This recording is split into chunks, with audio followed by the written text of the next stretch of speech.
Space, the final frontier. These are the voyages of the starship Enterprise. Its 5-year mission: to explore strange new worlds, to seek out new life and new civilizations, to boldly go where no man has gone before.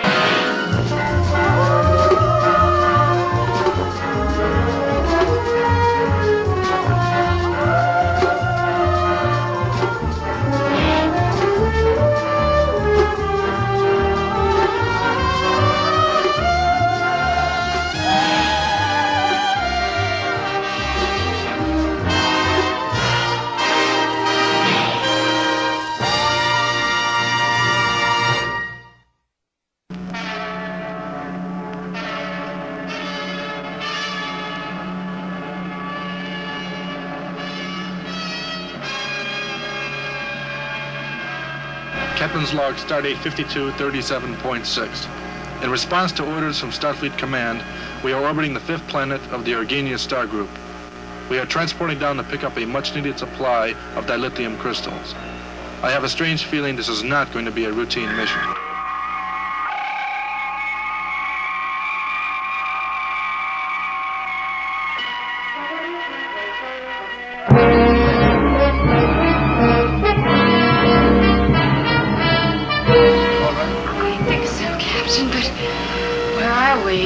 That's a good question. Analysis, Mr. Spock.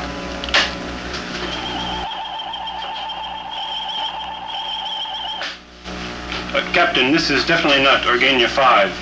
Tricorder readings indicate a nitrogen-oxygen atmosphere similar to that of Earth prior to the Third World War. There are various life readings in the immediate vicinity. That's very interesting, Mr. Spock. But where are we? Apparently, Captain, we are in some sort of structure approximately 30.76 meters above the surface of this planet. According to these readings, the materials we see around us are of 20th century Earth, with museum piece accuracy. Are you saying we are on Earth in the 20th century? Quite probably, Captain. These readings correspond to those in the memory banks of the library computer back on board the Enterprise. Captain, I'm so scared. Don't panic, Yeoman. Everything will be all right as soon as I contact the ship. Kirk to Enterprise. Come in, Scotty. Kirk to Enterprise. Enterprise, come in. I don't think you'll reach her, Captain. These new readings confirm my theory. Somehow we are not transported to Organia 5, but back in time to your Earth. I believe some unknown force affected us while we were transporting and brought us here. Spock, we've got to find a way to... Captain, look what I found! Well, Mr. Spock, I think this may confirm your theory.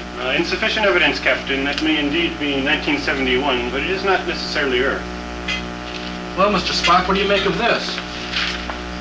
Apparently a rather crude device once used to transmit pictures by scanning light. As I said, crude, but rather effective. Yes, Mr. Spock, I think they were called television cameras.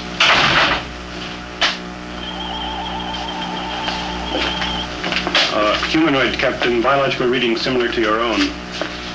Who are you? First tell us who you are and where we are. I'm Mark Rubenstein, and these are the Derby Hall closed-circuit television studios. Where are the Derby Hall closed-circuit television studios? Right on the North Oval over here. Sir, apparently our sudden appearance here has befuddled your susceptible, illogical human mind. Your mode of reference for our purposes is unduly meaningless. Could you please pinpoint our exact present location? This is the Ohio State University. You mean as in the state of Ohio, as in the United States? Certainly. I better go get Bruce Matthews. That is true, Captain. We are undoubtedly back on your Earth. Thank you, Mr. Spock. That's a quite logical statement. Captain, keeping our original mission in mind, I suggest we first try to find out where the unknown force originated that affected our transporter, and then attempt to get back to where we belong. But if we don't know how we got here, how are we going to find our way back? That's a good question. Perhaps we had better find the source of that energy field if we are going to get anywhere. Captain, there is just one more problem confronting us. We've gone back in time before, and each time we could not alter the course of history. As far as we know, we have broken the time barrier, and by so doing, we have violated the prime directive in Earth's past merely by our appearance here.